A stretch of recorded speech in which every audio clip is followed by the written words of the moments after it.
গুলি করেছে পুলিশ, এবং যে শিক্ষকের মধ্যে থেকে মশিউর এবং আসাদ যে তার গায়ে হচ্ছে কি ঢিল ছুঁড়ে মেরেছে, তাদের কাউকে গ্রেপ্তার দেখানো হয় নাই। প্রক্টর এই জায়গায় সরাসরি উস্কানিদাতাও ছিলেন না, এই প্রক্টর এই হামলার সাথে জড়িতও ছিলেন না। প্রক্টর তার প্রক্টোরিয়াল দায়িত্ব অবহেলার কারণে গ্রেপ্তার হতে পারেন এবং তাকে মামলার আসামিও করা হয়েছে। কিন্তু যখন আমরা দেখি তাকে মেইন হোতা হিসাবে দেখিয়ে অন্যান্যদের গ্রেপ্তার না করে বিভিন্নভাবে বাকিদেরকে পার পাইয়ে দেওয়ার, সেফ এক্সিট দেওয়ার চেষ্টা করা হয়, তখন আমরা বুঝি যে আওয়ামী রেজিমের এই যে সেফ এক্সিট দিয়ে মূল যে হোতাদের তাদেরকে পার করে দেওয়া হয়। তো এই জায়গায় যেই শুভঙ্করের ফাঁকিটা রয়েছে সেটা হচ্ছে, যদি প্রক্টর সাজা হয়, মূল হোতা হিসাবে দায়প্রাপ্ত হয়, তাহলে এই মামলার পুরো খাতটা চলে যাবে, প্রশাসনিক দায়ভার চলে যাবে যে বিশ্ববিদ্যালয়ের প্রশাসন ব্যর্থ। কিন্তু এটা যে মেইনলি আওয়ামী লীগ, ছাত্রলীগ এদের উস্কানিতে হয়েছে, পোমেল এবং শামীম বাবুল টগরদের উস্কানিতে হয়েছে এই হামলা এবং হত্যা, সেটা কিন্তু ঢাকা পড়ে যায় এবং তখন আওয়ামী লীগ আবার ফেরত আসার একটা সুযোগ থাকে। আমি বিশ্বাস করি আওয়ামী লীগ সাম্রাজ্যবাদের ধূলিসাৎ করে দেওয়ার জন্য এই আবু সাঈদের হত্যা মামলাই যথেষ্ট। এই হত্যা মামলা সুন্দরভাবে করতে হবে।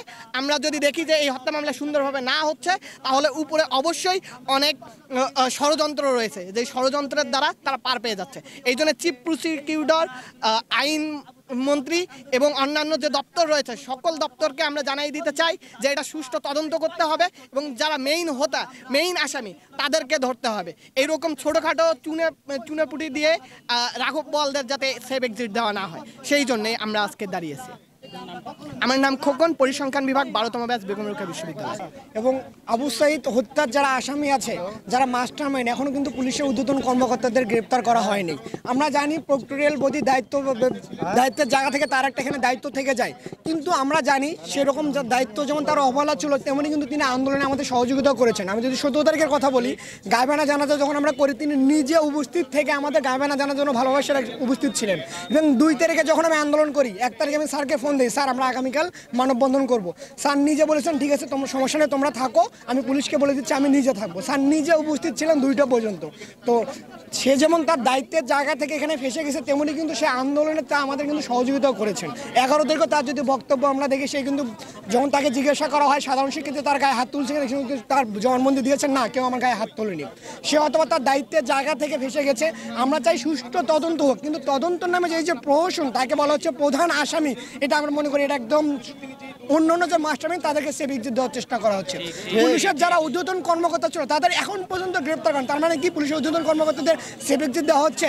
আমরা মনে করি এই আবু সাঈদ হত্যা মামলার যে বিচার হোক, সেটা পুরো দেশবাসী চায়, কিন্তু তাই বলে এমন না বিচারের নামে প্রহসন, এটা আমরা কখনোই মেনে নেব না। আমরা চাই যারা এখানকার মাস্টার মাইন্ড ছিল, পুলিশের যারা ঊর্ধ্বতন কর্মকর্তা, যাদের নির্দেশে পুলিশ গুলি করেছে, এখন পর্যন্ত তাদেরকে গ্রেপ্তার করা হয়নি, অথচ যে দায়িত্বের জায়গা থেকে ফেসে গেছে তাকে বলা হচ্ছে সে নাকি এখানকে প্রধান উস্কানিদাতা। এটা আমরা মনে করি যে সুষ্ঠু তদন্ত হয়নি। আমরা চাই সুষ্ঠু তদন্ত করে পুলিশের ঊর্ধ্বতন কর্মকর্তা থেকে শুরু করে ছাত্রলীগ সহ যারা বিশ্ববিদ্যালয়ের ভিসি সহ যারা যুক্ত ছিল, তাদেরকে অতি দ্রুত গ্রেপ্তার করে সুষ্ঠু তদন্ত করে আবু সাঈদ হত্যা মামলার বিচার হোক। আমি এসএম আশিকুর রহমান, ত্রিপলি ডিপার্টমেন্ট, বেগম রোকেয়া বিশ্ববিদ্যালয়। হত্যাকাণ্ডের সুস্থ বিচারের জন্য আজকে সাঈদের সহযোদ্ধাদেরকে দিনের পর দিন এই বিশ্ববিদ্যালয়ের গেটে দাঁড়াইতে হয়। আমরা বিশ্ববিদ্যালয়ের শিক্ষার্থীরা আমরা বিশ্বাস করেছিলাম যে যেই সাঈদের হত্যাকাণ্ডের মধ্যে দিয়ে, যেই সাঈদের প্রাণ বিসর্জনের মধ্যে দিয়ে নতুন বাংলাদেশের শুভ সূচনা হয়েছিল এবং আমরা বাংলাদেশের সংস্কারের যে কথা বলছিলাম, সেই সাঈদের হত্যাকাণ্ডের সুস্থ বিচারের মাধ্যমে আমাদের যে বিচারিক প্রক্রিয়ার যে টালবাহানা, এটা যথাযথ সংস্কার হইতো এবং বাংলাদেশে বিচারিক যে সিস্টেম, সেখানে একটা দৃষ্টান্ত স্থাপন হইতো। কিন্তু এই এতদিন পেরিয়ে গেলেও এই সাঈদের হত্যাকাণ্ডের আমরা দেখেছি যে ঝিকে মেরে বউকে বুঝানোর মতো সাঈদের মামলার অগ্রগতি।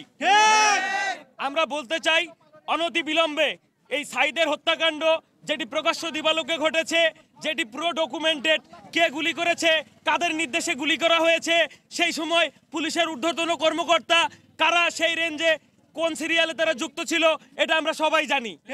কিন্তু তারপরেও দেখা গেছে যে সেই মূল হোতাদেরকে না ধরে নানানভাবে, নানান সময়, নানান কিছু বুঝিয়ে আমাদেরকে টালবাহানার মধ্যে ফেলা হচ্ছে। আমরা বলবো অনতিবিলম্বে যে মূল হোতা, সেই মূল হোতাদেরকে গ্রেপ্তার করে সর্বোচ্চ শাস্তি বিধানের মাধ্যমে নিরপরাধদেরকে ফাঁসানোর যে পায়তারা, সেটি না করে সাঈদের হত্যাকাণ্ডের যথাযথ এবং দ্রুত বিচার আমরা বিশ্ববিদ্যালয়ের শিক্ষার্থীরা এই বেগম রোকেয়া বিশ্ববিদ্যালয় থেকে দাবি করছি।